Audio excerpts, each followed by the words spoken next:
Hey there, welcome back to Tennille Talks. So yesterday was our first live. I had a great time. Thank you for everybody that was able to stay for the duration. If you got a reading, thank you for participating. There were a few people, I'd say maybe a lot of people, Grounded Extracts, Kaylin, Light Sky, Dark Earth. Who else? There were a few people that came through, but maybe didn't stay. So if I saw you come through, I still want to do a reading. It won't be a full live like it was before, but I may go live during this week only for the group of people that came through but maybe had to leave because they didn't, they weren't able to stay the full time. So if you hear this video today on Monday morning and you were there and I didn't get a chance to get to you, go ahead and just please respond with your name.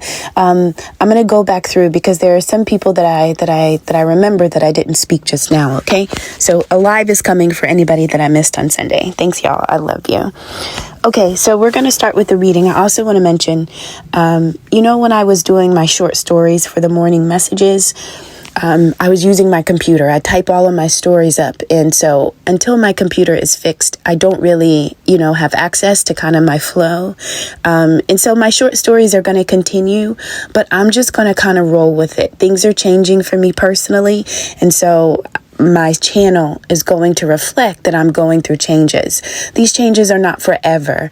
And so my short stories are just uniquely, creatively me. I love them. They're not leaving, but just the vibe that I would sink into when I would write them, until I kind of get all the pieces back and everything working, I'm okay with returning to it when it is what it is. Now, I could just totally write them another way, but personally, I feel like I would just be forcing something. So not having what I normally do has pushed me to be like, okay, well, what can I do with what I have? And so it's shifting a little, but that's generally how I like to open up readings. I just want my computer. I do research. You know what I mean? I can't do everything I did on my phone to create the story in a way that's comfortable for me. Okay. So I went ahead and I pulled some cards for this reading. This began a long time ago. This reading starts in the past. So I have the energy of 8. If we're talking about numerology, 8 is a boss. The 8s are going to be the managers, right? 4s are teachers. They can run households, classroom, but 8s have the ability to double that. Not only can I run my home, but I can run my home plus a company, right? And so 8s are good with being consistent. They like to be in control. They have no problem being responsible over self and over the masses if the job requires. So I want you to consider the energy of the 8. Now, I have also the 6 of Cups, which means, hey, we got to go back to the past for a minute. So go back to the past, and we're thinking about how somebody was rooted. This is really giving me the feeling that you were born a boss. You were born rich. You were born full of karma. When I talk about karma, I guess I'm more so talking about dharma, meaning the power and the richness of your soul in your youth. You were rooted in wealth, the energy that your soul carries, right? And so naturally, we can just call you a blessing. Okay, you were a blessing when you arrived to your family as a baby, right? Your conception, whenever you finally made it, you were to be a blessing. Now, your life path doesn't have to be an 8, but we're only talking about the energy.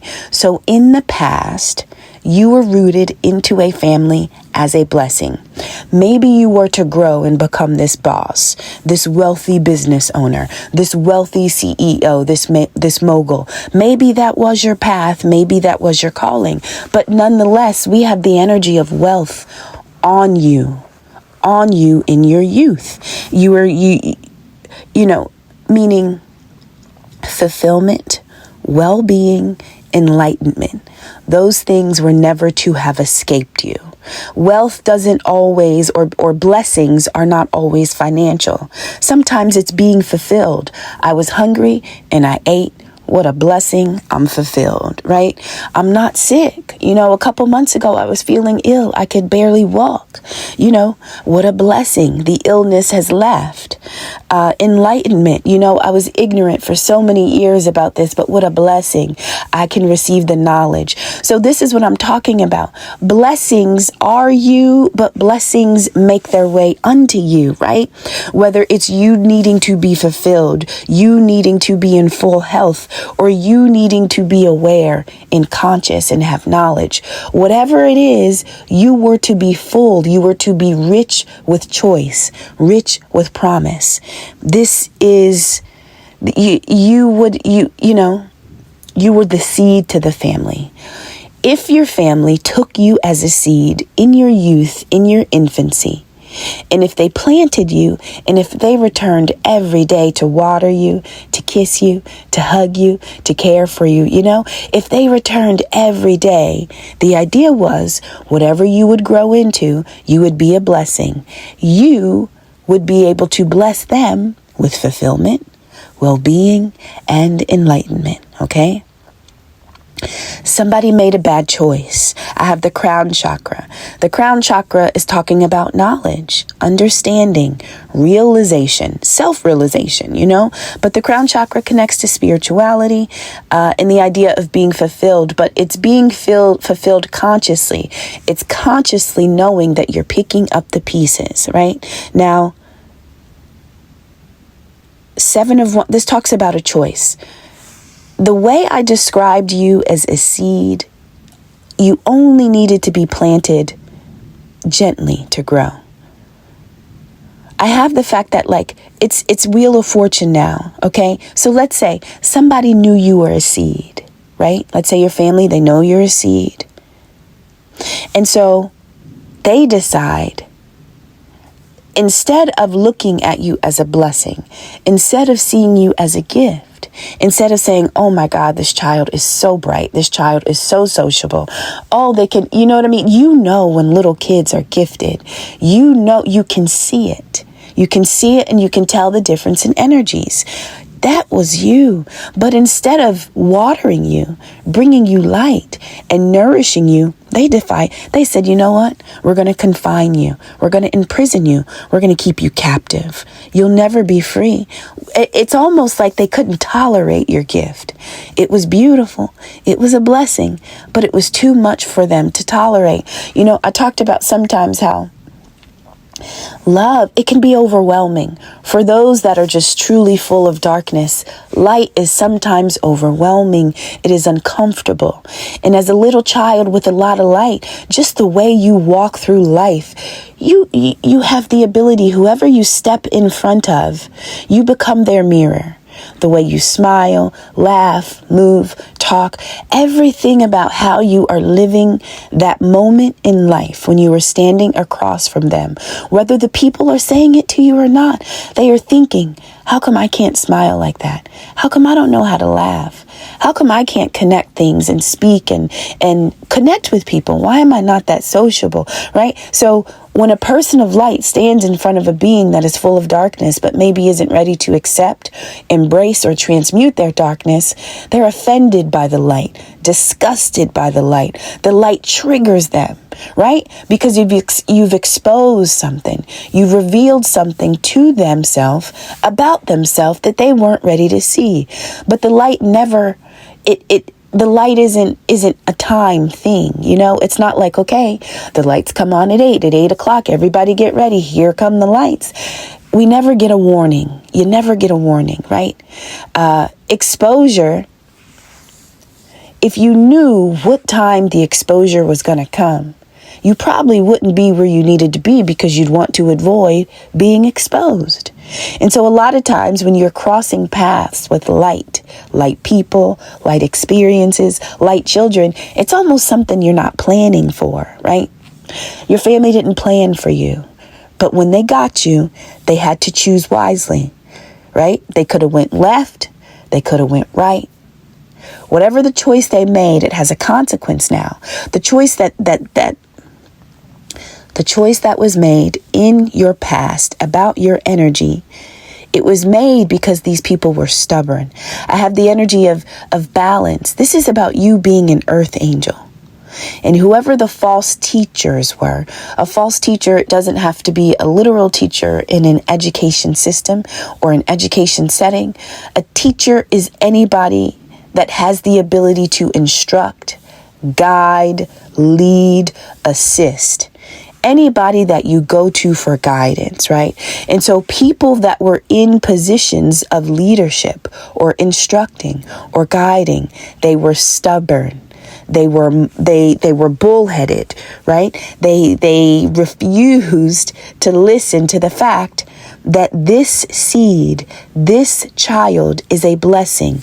This child is an earth angel, right? And so listen, this is almost like saying, you know, this is them thinking that if we don't plant the seed, it'll never grow. That's what it is. So we'll just keep it captive. We're not going to water it. Nobody give it hugs. Nobody give it kisses. Never tell it you love it. Never make it feel like it's loved or welcome. Never give it soil. Never give it fertile soil. Right? Now we're going to put it in soil, but we want the soil to be hard and dry and cracked and parched. Right? We want no emotional connection or bond to be formed with this seed. Now listen, not everybody sits down and consciously says this, right? But the darkness in them definitely does. It absolutely does. And then the conscious parts of them, you know, without knowing that they are being, you know, led, you know, the conscious parts of them start to project and behave based on the darkness that they're carrying. And the darkness that they're carrying is responded to the light that you are, you know, projecting onto them. And so false teachers are like, listen, this isn't an earth. Like they refuse to believe that this, and you know what? I have Queen of Swords. So I'm feeling that the Queen, if you are the earth angel that I'm talking about, who in your youth was a blessing, all you need to do was to be planted. You needed to be, you know, somebody just had to return every day. In one of my readings, I talked about physical touch. You know, if you have a child who is not being fed properly versus a child who, so you have a child who's not getting food, but then you have a child who is getting food, but they're not getting the emotional, the tender touches and the kisses, you know? So the child that is starving, but is getting the emotional hugs and kisses and touches has a better chance of developing than the child who has all the food, but not the kiss, not the touch, not the gentle talk, right?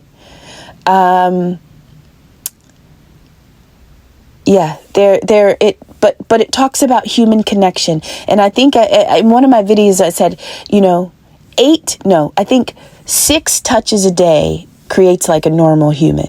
8 touches a day creates a human who's kind of aware. But 12 touches a day creates a human who is fully evolved into their well-being.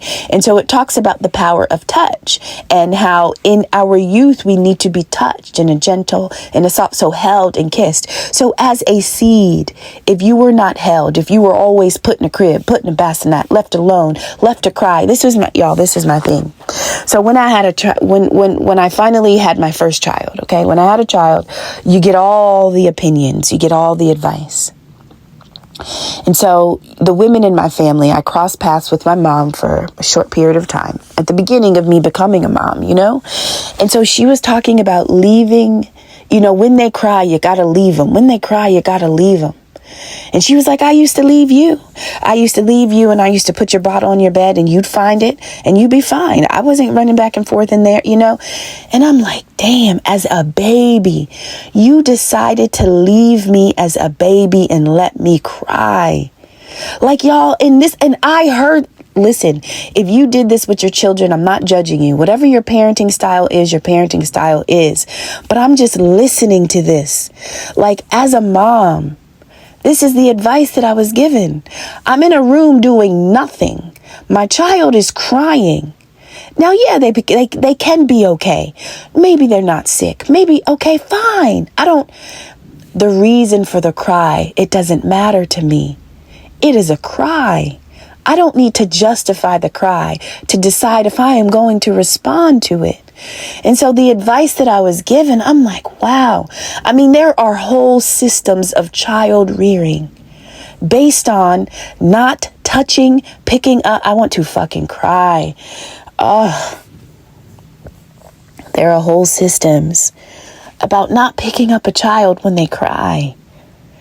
And so my mom telling me to repeat that with my children, a lot of times back in the day when you didn't have access to knowledge and information, all the knowledge you got were from the people that came before you, okay? The people that came before you. I raised my kid this way because they raised their kid this way, that type of thing. But y'all, sometimes you just gotta stop. If you see somebody crying, do you keep walking past them? If you see somebody hurt, right? If you see something, you say something. If I see or hear my baby crying, y'all, I gotta respond.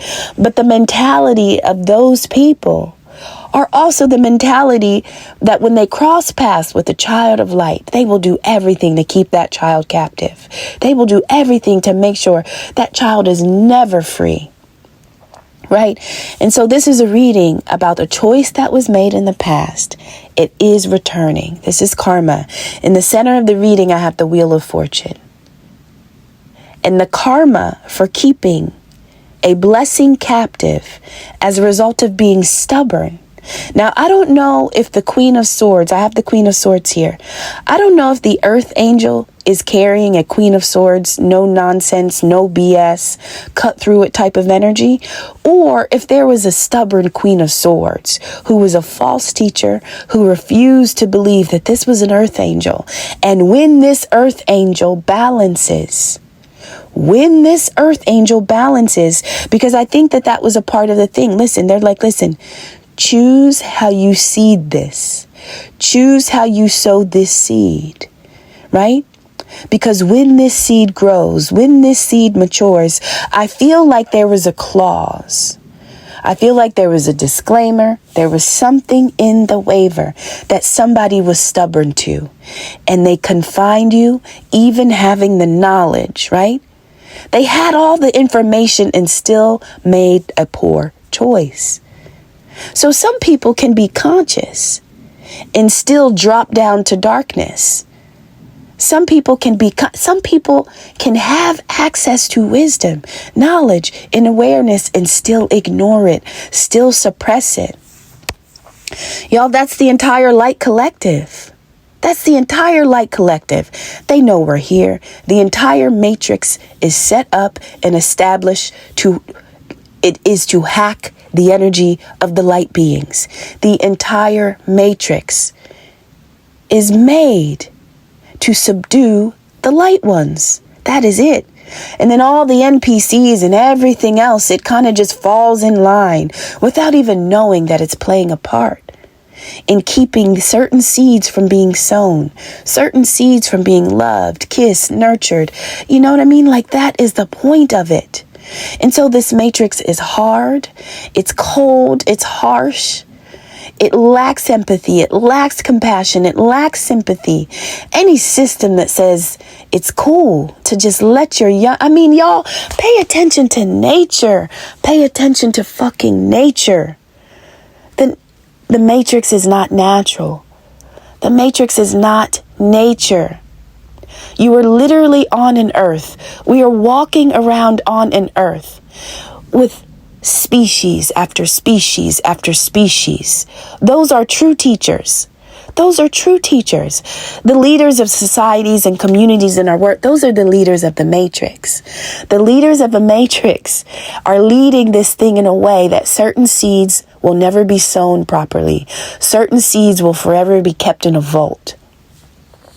You know, the light ones are seeds, and the matrix has said, don't water them, don't give them sun, don't give them the proper space, right? Because your roots need to grow or else they'll start to choke, you know? And so everything that a plant, everything that naturally you need to survive on planet Earth is the very thing that the matrix attempts to restrict you from. And so what I am saying to you is, as a parent, Anybody that is responsible or stewarding another life, Matrix will teach you one way. If you pick up a book, it is the Matrix. But if you step outside, that is nature. Books aren't bad. I'm just saying. Everything that you need to learn, it will not come from a book. You are on a planet. The earth is a library. Everything seated here is not from here. Everything on earth has come from many different places. So this is one library where the animals, the people, the elements, the environments are reflecting other places, right? Y'all, imagine that earth is a potluck. Earth is a potluck meal, right? What is it, a potluck? Let's say we're having a potluck dinner. That means everybody that comes to the dinner is bringing a meal. They're bringing a meal that they made. They're bringing them. And they drop it off. And everybody that's here gets to eat on it and share it together. Earth is the dinner. Everything on earth, the plants, the animals, the trees, the elements, the way the sun, everything is a meal, an energetic potluck meal that was dropped off. We have come to eat. We have come to eat. Okay? So, what I'm saying is yes, you can be eating on that matrix. This reading is telling me that as a mama, I was given a choice to let my baby cry or to respond. If I eat the matrix says it's cool, let them cry. Right? Because they'll learn how to self-soothe. Because they'll learn how to self-soothe. Listen to me. Y'all. All right. I'm sorry. Is this like, I don't know, man. I don't know. So the Matrix says, let them cry. They'll learn how to self-soothe. Nature says, let me tell you something. Zebras, okay? Zebras. We as humans, we can't tell zebras apart. But zebras can tell zebras apart. When the mama zebra gives birth to the baby zebra, right in between their eyes, they have a certain pattern and a certain marking. The mother takes the baby zebra that she has just given birth to, and she spends time, weeks. She spends a lot of time with her baby, away from every other zebra. Why? Because the mother wants the baby zebra to be able to recognize the markings in between her eyes so that the baby knows that I'm the mama. I'm your mama, okay? And so I know we all look the same, right? And so the mama pulls the baby away so that they can get acclimated. Just those two. No matter what, we're locked in. There's a whole bunch of energies out there, but this is the one I need you to remember. This is the one I need you to know. And so the mama spends time. I can't imagine sitting in a fucking house with me and my baby, and my child is screaming and crying. And no, they're not hungry. Maybe they're not wet. It doesn't matter. But can you imagine being in a home with your baby and listening to them cry, watching them on a monitor and not getting up and going to help them because you have eaten a system that says you don't have, no, they'll be stronger. They'll be able to sue. No, y'all, do you realize what you are doing to them? Do you realize what they are telling you to do to them? So I'm telling you, you are on a planet. This is a pot. Listen. You don't have to just look at the zebras. Go look at the whales. Go look at the giraffes. You're a mammal. Go look at the mammals. Look at you. Look at the animal that you are and go look at what the other animals are doing with their young. But these false teachers of the Matrix will convince you to treat your young a certain way. And the young that they are hoping you treat that way, listen, it's really only the light ones that they're really concerned about. Right? It's really those ones. Y'all, this is a reading about being able to return to an origin, being able to go back to a time where you had access to your light prior to it being captive, prior to you being unfree. And so this is about the light one that has become the plant. It has matured. It has become the tree. It has become the bush or the vine. Whatever it is, you have matured. And you didn't get there because you had all the proper nourishment. That's not how you got there. right? And so those that handled you, those that were in control of you, those that decided to confine you, this is the energy of karma. Every false teacher, every guide, every leader, everybody who was in a position to lead this seed, you, the light one, everybody that didn't want to accept you for who you were and that led you to a certain space is going to be responsible. And so this is saying, finally, you can be put into the ground. The firm foundation, the roots that were cut, the roots that were unable to grow, right? You're about to be planted. And so you can be joyous in the firm foundation that you know what I mean? It's like, okay. It's like the Most High is like, okay, baby. So now you know you're a seed. You know you were mistreated. You know you're gifted. And you also understand why they did this to you. So now that you have all the knowledge and the awareness of who you are, what happened, and who these false teachers were, I'm going to plant you again, okay? And so this is us being planted. Whether you're 19, 29, 39, 49, 69, 89, 99, you are being planted. That's it. And it is your consciousness that is being planted. Do you understand? It's not the body. Oftentimes we're like, God, it's getting old. I don't got much time. Your consciousness got all the time in the world. Your soul is eternal. This is eternal. And so it doesn't matter what age you are when you get planted properly, when you get planted the right way. And so right now, you should be in the energy of a child, right? Because it's almost like finally I get to return to my origin. I get to return to my origin. They were feeding me stuff that wasn't mine. I was being fed the matrix. But I'm Earth, right? We're literally on Earth, y'all, and we don't know nothing about nothing. When I was teaching parenting classes to like young adults who got pregnant, without planning for the pregnancy, one of the lessons I was teaching about the vagina, literally teaching the parts of the vagina. What is what? They had no idea about their own anatomy. They had no idea about their own anatomy. We are on Earth. We've got Earth bodies, and we don't even know about the body we're in. We don't know about the planet we're in. Why? Because we're trapped in a car. We're trapped in an office. We're trapped in clothes. We're trapped in systems. We're trapped in all these other things that aren't natural. But we're trapped in all of this is like, listen. You got a flower pot with fertile soil. That's Earth. Earth got everything you need. But then you got this superficial knockoff flower pot, right? Where the soil, that's the matrix. The matrix wants you to think that everything you're doing is natural to you. This is, y'all, Earth, I can't, yeah. Whew. I don't know. All I'm saying is nature. Look to nature. You will know falsity when you watch nature. When you watch nature, you will know if what you are doing, how you are living, the choices that were made, you will know if they are false. So this is about somebody being able to be returned to their origin. You being planted in fertile soil. It's like finally your foundation is going to be firm. Because it is natural and true to you, but this is karma, right? So all the false teachers that knew what they knew about you and still decided to plant you improperly. This is karma for them because they didn't choose wisely. They didn't choose wisely about how they would have handled this earth angel.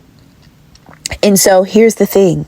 Once you become balanced, once you become your ascended self, y'all, these people have to answer. It is time. It is time. Every day, every month, every year that you were mishandled as a seed, now that you're in full bloom, now that you are in full bloom, that energy needs to be balanced out. Y'all, they locked up a blessing because they were stubborn. Can you imagine if they would have planted you, the whole family, the extended family? Can you imagine the bounty that you would have provided? And so these people don't even know that what they suffer is because of how they treated you years ago, the choices that they made.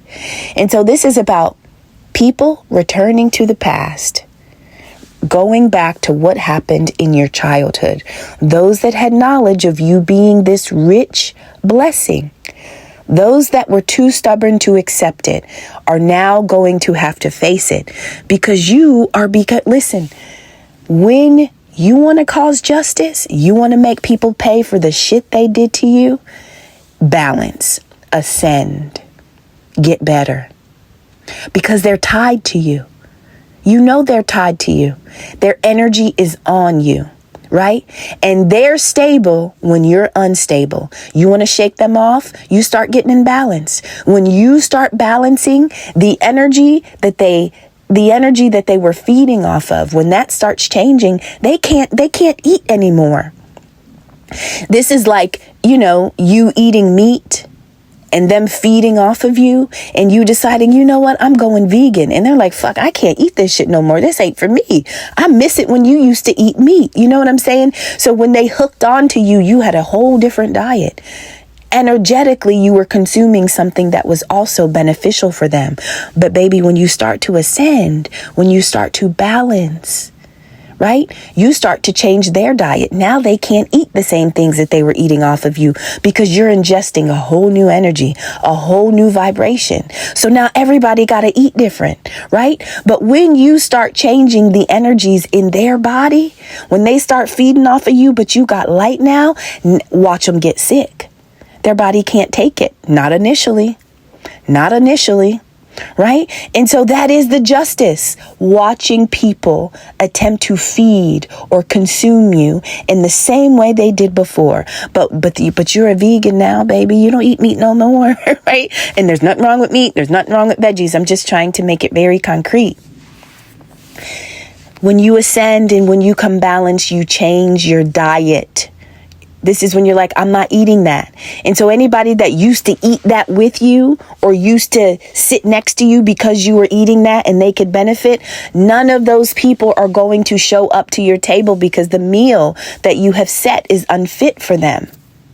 Right? And so everybody that comes to sit with you now that you have a vegan diet, these are going to be the people that are energetically called in.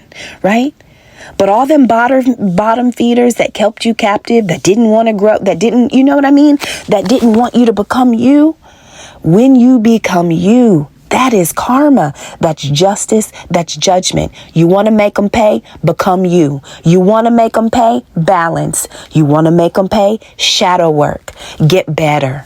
Get better, because when you get better, you change your energy and the taste of you changes. They can't talk now they don't want you captive. Now they want to get away from you. Now they can't stand being in the room with you.